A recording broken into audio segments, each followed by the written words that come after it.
Hello everyone, welcome back to this channel PhD matrix. तो आज की इस वीडियो में आप लोगों को एक और नोटिफिकेशन प्रोवाइड किया जा रहा है पीएचडी एडमिशन के कंटेक्स्ट में। तो आपकी ये जो बाबा साहेब भीमराव अंबेडकर यूनिवर्सिटी है लखनऊ में, यहाँ पे आपको क्या है पीएचडी में एडमिशन लेने का इस टाइम पे मौका मिलेगा। ठीक है, देखिए 11 जुलाई 2025 का ये नोटिस है बाबा साहेब भीमराव अंबेडकर यूनिवर्सिटी का लखनऊ में जो है public notice regarding admission to PhD program May 2025। The eligible candidates seeking admission to PhD program in the university are advised to register on this link। ठीक है, स्टार्टिंग फ्रॉम 14 जुलाई। ठीक है, तो जो एडमिशन इस यूनिवर्सिटी में है वो 14 जुलाई से स्टार्ट हो चुके हैं। और अगर आप लोग अपने आप को एडमिशन के लिए रजिस्टर करना चाहते हैं तो ये लिंक दिया हुआ है इस नोटिस में, इस लिंक पे जाके आप लोग अपना रजिस्ट्रेशन कर सकते हैं।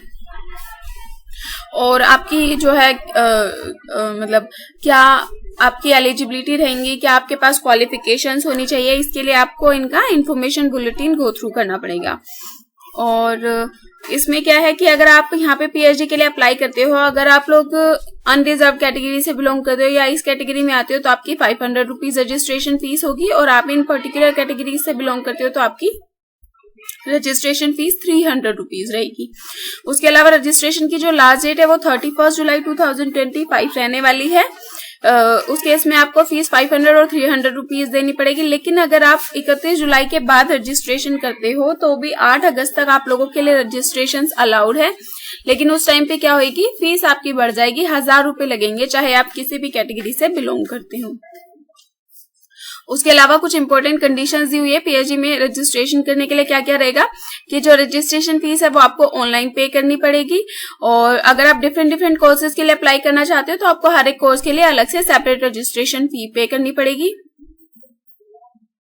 आपकी यहाँ पे जहां तक इस थर्ड पॉइंट से समझ आ रहा है कि आप लोगों को क्या होगा, जैसे आप पोर्टल पे अपना रजिस्ट्रेशन कर लेंगे तो आपको पहले रजिस्ट्रेशन फी पे करनी पड़ेगी। उसके बाद आपकी जो ऑनलाइन रजिस्ट्रेशन प्रोसेस है वो आगे कंटिन्यू हो पाएगी, कंप्लीट हो पाएगी। मतलब रजिस्ट्रेशन को कंप्लीट करने के लिए फीस पे करनी आपकी कंपलसरी है। ठीक है, उसके अलावा यहाँ पे कहते हैं कि देखिए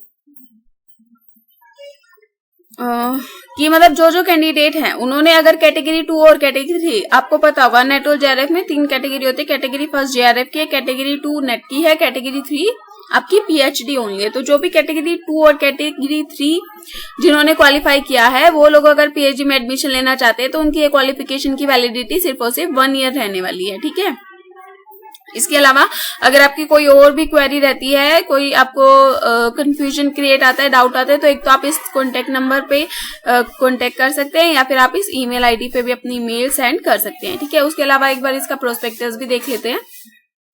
बाबा साहेब भीमराव अंबेडकर यूनिवर्सिटी लखनऊ में ये आपकी एस्टैब्लिश है। ये इसका इन्फॉर्मेशन बुलेटिन है, प्रोस्पेक्टस है फॉर पीएचडी प्रोग्राम May 2025। तो इसमें आपको क्या क्या दिया हुआ है, सबसे पहले यहाँ पे इम्पोर्टेंट इंस्ट्रक्शंस कि जो भी लोग बाबा साहेब भीमराव अंबेडकर यूनिवर्सिटी में पीएचडी प्रोग्राम के लिए रजिस्ट्रेशन करना चाहते हैं मई 2025 के लिए, इस प्रोस्पेक्टस को केयरफुली पढ़ लीजिए। जो भी बाद में पीएचडी प्रोग्राम के कंटेक्स्ट में अमेंडमेंट्स आएगी वो जिस डेट पे आएगी उस डेट से आपकी एप्लीकेबल रहेगी। और ये देखिए UGC NET, UGC CSIR NET या फिर national level test which is applicable score shall be use for PhD for admission to PhD program. ठीक है, तो पीएचडी प्रोग्राम में एडमिशन पाने के लिए आपके पास ये होना चाहिए, या तो आप कैटेगरी 1 में जेआरएफ क्वालिफाइड हो, या फिर आप कैटेगरी 2 में असिस्टेंट प्रोफेसर और पीएचडी एडमिशन के लिए क्वालिफाई रहे हो, या फिर आप कैटेगरी 3 में पीएचडी एडमिशन ओनली के लिए क्वालिफाई रहे हो। अगर आपके पास ये वाली क्वालिफिकेशन है कैटेगरी 1, 2 एंड 3 की, तो आप लोग इस यूनिवर्सिटी में पीएचडी एडमिशन के लिए अप्लाई कर सकते हो।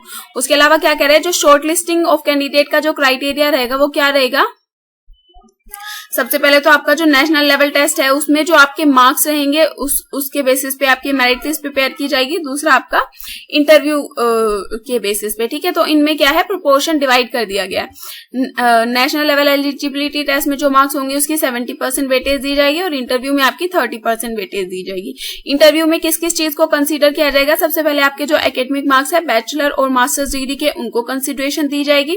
फिर आपकी फेलोशिप के मार्क्स हैं वो आपके, अगर आप जेआरएफ है या उसके इक्वल आपकी कोई फेलोशिप प्रोग्राम आप क्वालिफाई किए हुए हैं तो आपको 10 मार्क्स मिलेंगे। एमफिल प्लस नेट है तो 7 मार्क्स मिलेंगे। एमफिल या नेट में से कोई एक चीज है तो आपको 5 मार्क्स मिलेंगे। ठीक है, तो यहाँ पे क्या है, एमफिल का भी वेटेज आपको देखने को मिल सकता है, 2 मार्क्स मिलते हैं। फिर है weightage for research proposal. Research proposal आपको बनाना है, उसके आपके 5 मार्क्स रहेंगे। और पर्सनल इंटरेक्शन, जो आपका इंटरव्यू होगा उस टाइम पे आपके 10 मार्क्स काउंट होंगे। ठीक है, आउट ऑफ 10 जो भी आप सिक्योर कर पाएंगे वो आपको मिलेंगे। उसके बाद वो यहाँ पे फिर से एक चीज कह रहा है कि marks obtain bye in the net. ठीक है, नेट में कैंडिडेट ने जितने भी मार्क्स ऑब्टेन किए होंगे कैटेगरी 2 और कैटेगरी 3 में, वो सिर्फ और सिर्फ 1 साल के लिए वैलिड रहेंगे पीएचडी में एडमिशन पाने के लिए। फिर ये फॉरेन स्टूडेंट, इंटरनेशनल स्टूडेंट्स के लिए जो भी क्राइटेरिया वो यहाँ पे मेंशन किया हुआ है। इंपॉर्टेंट इन्फॉर्मेशन ये है कि जो फीस है वो 500 या फिर 300 रुपीज रहने वाली है। और आपको बता दिया कि 8 अगस्त तक भी आप लोग अप्लाई कर सकते हैं, लेकिन फिर आपकी फीस कितनी हो जाएगी, 1000 रुपीज हो जाएगी। ये आपकी कॉन्टेक्ट इन्फॉर्मेशन, अगर आपको कोई भी क्वेरी है, कोई भी डाउट है तो यहाँ पे इन पे आप कॉन्टेक्ट कर सकते हैं। फिर आपका सीट्स अवेलेबल, कौन से आपके डिपार्टमेंट में कितनी सीट्स अवेलेबल है। ठीक है, टोटल कितने डिपार्टमेंट्स हैं आपके, टोटल 31 डिपार्टमेंट्स हैं। ग्रैंड टोटल यहाँ पे दिया नहीं हुआ। ठीक है, तो टोटल यहाँ पे 31 डिपार्टमेंट में आपको इस यूनिवर्सिटी के मेन कैंपस में टोटल 31 डिपार्टमेंट में सीट्स निकली हुई है। ठीक है, उसके बाद क्या होता है, इनका एक क्या है, सैटेलाइट सेंटर अमेठी में भी है। ठीक है, तो वहां पे भी सीट्स निकली है। वहां पे टोटल 7 सब्जेक्ट्स में सीट निकली हुई है। तो जो भी कैंडिडेट एडमिशन लेना चाहते हैं वो यहाँ पे ऊपर वाले में मेन कैंपस में या फिर जो इनका सैटेलाइट सेंटर है वहां पे भी अप्लाई कर सकते हैं, डिपेंडिंग ऑन योर कन्वीनियंस और योर चॉइस। फिर आपका आ जाता है फी डिटेल्स। फी डिटेल्स ये यहाँ पे दी हुई है। ठीक है, इस तरीके से आपकी फीस लगेगी। बाकी जो एग्जैक्ट अमाउंट है वो आपको एडमिशन के टाइम पे यूनिवर्सिटी में या आपका जो भी डेडिकेटेड डिपार्टमेंट रहेगा उसमें आपको पता चल जाएगा। फिर यहाँ पे कुछ बेसिक सी जनरल इन्फॉर्मेशन है। ठीक है, देखो यहाँ पे क्या दिया है, final merit list will be prepared based on the score in category 1 JRF net या फिर कैटेगरी 3 या फिर एंट्रेंस टेस्ट। अगर यूनिवर्सिटी में एंट्रेंस टेस्ट की क्राइटेरिया होगा तो एंट्रेंस टेस्ट। ठीक है, इनको यूज करके 70% वेटेज दी जाएगी। बाकी इंटरव्यू वाले कंपोनेंट में 30% वेटेज दी जाएगी। रूल्स एंड रेगुलेशन क्या है, on being selected for counselling the candidates have to submit. अगर मान लीजिए आपका नाम मेरिट लिस्ट में आ जाता है, आपको काउंसलिंग के लिए सिलेक्ट किया जाता है, तो काउंसलिंग के टाइम पे आपको ये सारे डॉक्यूमेंट्स लेके जाने हैं। एक तो अपने डॉक्यूमेंट्स की फोटोकॉपी करा लेंगे, सेल्फ अटेस्टेड कॉपीज लेके जानी है, और बाकी के ओरिजिनल डॉक्यूमेंट्स भी आपको लेके जाने रहेंगे। अगर मान लीजिए यूनिवर्सिटी में, मतलब ये हमने देख लिया टोटल 31 कोर्स है। आउट ऑफ 31 कोर्सेज कुछ कोर्स ऐसे हैं जिसमें क्या होगा, एडमिशन के लिए आपको एंट्रेंस टेस्ट देना होगा, और कुछ एक कोर्सेज में आपका नेट JRF या फिर PhD ओनली क्वालिफाई होना चाहिए। तो जहां पे आपको एंट्रेंस के बेसिस पे एडमिशन मिलेगा वहां पे आपके लिए कंपलसरी है कि आपके पास PG की डिग्री जरूर होनी चाहिए। इसके अलावा देखिए ये यहाँ पे आपका एनेक्जर दिया हुआ है। ठीक है, यहाँ पे मतलब यहाँ पे देखो, यहाँ पे आपका ये बताया हुआ है कि यहाँ पे आप PhD में डिग्री करना चाहते हो, कौन सा कोर्स रहेगा, कौन सा डिपार्टमेंट है, उसके लिए आपका नेट चाहिए।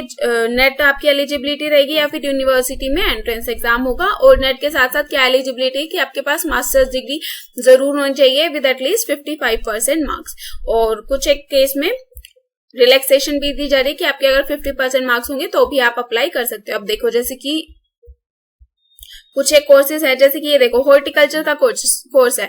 अगर आप हॉर्टिकल्चर में PhD में एडमिशन लेना चाहते हो तो आपको यूनिवर्सिटी द्वारा कंडक्ट किया गया एंट्रेंस एग्जामिनेशन ही क्वालिफाई करना होगा। ठीक है, तो इस तरीके से कुछ एक कोर्सेज हैं।